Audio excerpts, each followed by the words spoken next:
Hello, and welcome to Great Uncle John's weekly video log, 2018 edition, the very first edition.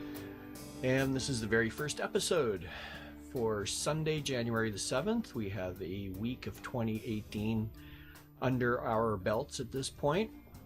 And I guess the question, if you're watching this, is why am I doing this? Well, it's a New Year's resolution of sorts. I thought it would be a cool project to document 2018 as it unfolds week by week. Mostly for my own records. I can look back on the year with a sense of dramatic irony someday, knowing full well what's coming next.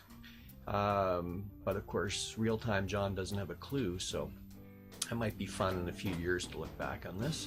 I have a gut feeling that 2018 will be a momentous year,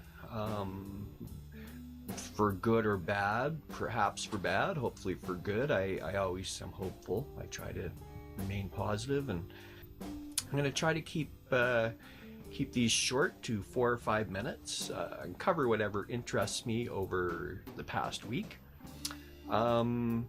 And the big story in this past week, of course, is the brutally cold, minus 20, minus 25 since Christmas. And apparently that's been caused by a polar vortex. And Wiki says that a polar vortex is an upper-level low-pressure area lying near the Earth's pole.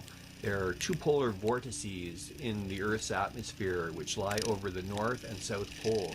Each polar vortex is a persistent, large-scale, low-pressure zone that rotates counterclockwise at the North Pole, called a cyclone, and clockwise, got that backwards, at the South Pole. The bases of the 2 polar vortices are located in the middle and upper troposphere and extend into the stratosphere. Beneath that lies a large mass of cold, dense Arctic air. The vortices weaken and strengthen from year to year. When the vortex of the Arctic is strong, it is well defined, and there is a single vortex, and the Arctic air is well contained. When weaker, which it generally is, it breaks into 2 or more vortices, which, when very weak, the flow of Arctic air becomes more disorganized, and masses of cold Arctic air can push equatorward, bringing with it a rapid and sharp temperature drop. And I think that's what we're experiencing right now. It's a Canadian winter. We're not total strangers to this sort of weather, and we know how to dress for it. But still, I think everybody after 10 days, 2 weeks of minus 20 wants to get back to something a little bit more mild. Over in How Stuff Works, this is what they have to say about our cold snaps. Scientists have observed that more and more Arctic sea ice is melting during the summer months. As the ice melts, the Arctic Ocean warms and radiates that excess heat back to the atmosphere in winter. Because that heat sometimes reduces the contrast between the Arctic air and the atmosphere in regions further south, it reduces the intensity of the winds that form the barrier between the 2 areas. That, in turn, weakens and disrupts the polar vortex. That hypothesis is supported by data taken over the past decade, which shows that in years when a lot of Arctic air disappears, the vortex has a greater, and I actually clipped it off at that point, but greater chance of happening, let's say. And, I think last year we had it as well, the big dump of snow and the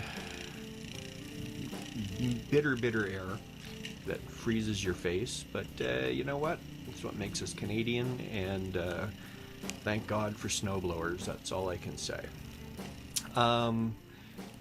It is also, if we look back 20 years, the 20th anniversary of the ice storm. And at that time, I had just moved to Ottawa. We had been living in Quebec for a few years.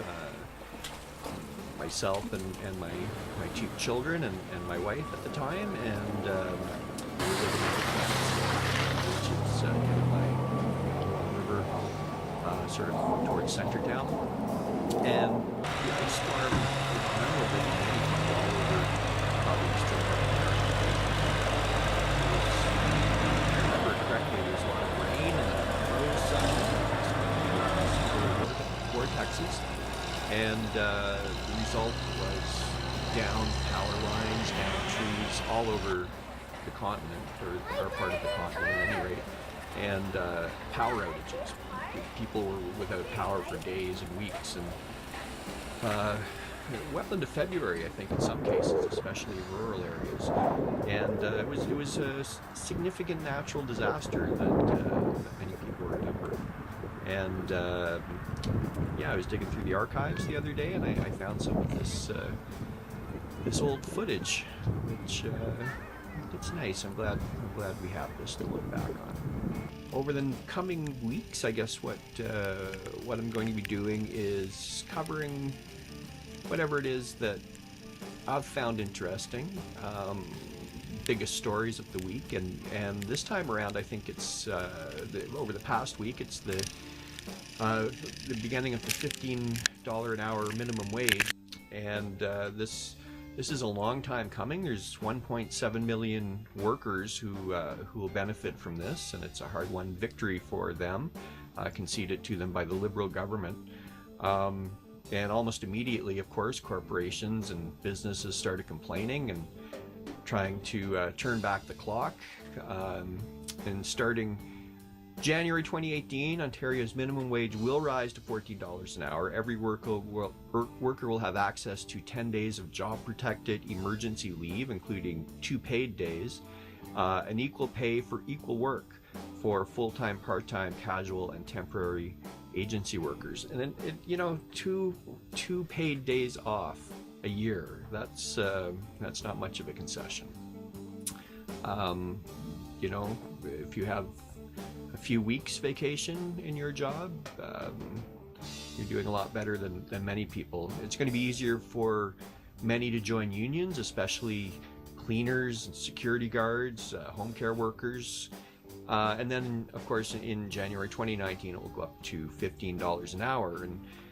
And, businesses have always fought changes like this that help labor. They oppose days off and vacation and maternity leave and child labor laws. And, of course, this time around is no different. That's something we'll watch throughout the year. There's a 24-hour metro just up the road from me that I shop at. Sometimes very early in the morning. It's convenient to go in at 6:30 or something and get some dog food. So let's see if they do shut down. Let's look back at this in December, and if we're still around, if I'm still doing this, we'll see exactly how bad or good a move this was. I think it's going to be great for workers, minimum wage workers, restaurant workers, service industry workers. We'll see. We'll see if I'm wrong. Of course, the other big story, Trump. Trump has been the big story for the last year and a half, I guess. And of course, this week, the Michael Wolff book was released that had a lot of revelations about Trump and the inside dealings in the White House and how people feel about him. And the book itself has been sold out in the United States and Canada. And the new Michael Wolff book, I think, is going to... Maybe I'm overly optimistic. There's been so much nonsense coming out of Trump and the Trump administration that I keep thinking, that's it.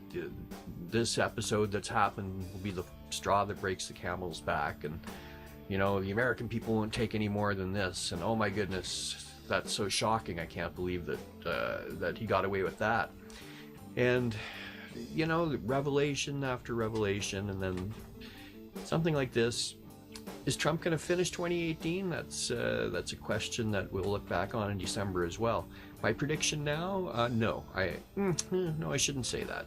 Because I didn't think it finished 2017. But no, I'm going to say no. I think they're going to be decimated in the elections in 2018, and they'll have him out by the end of the year, one way or the other.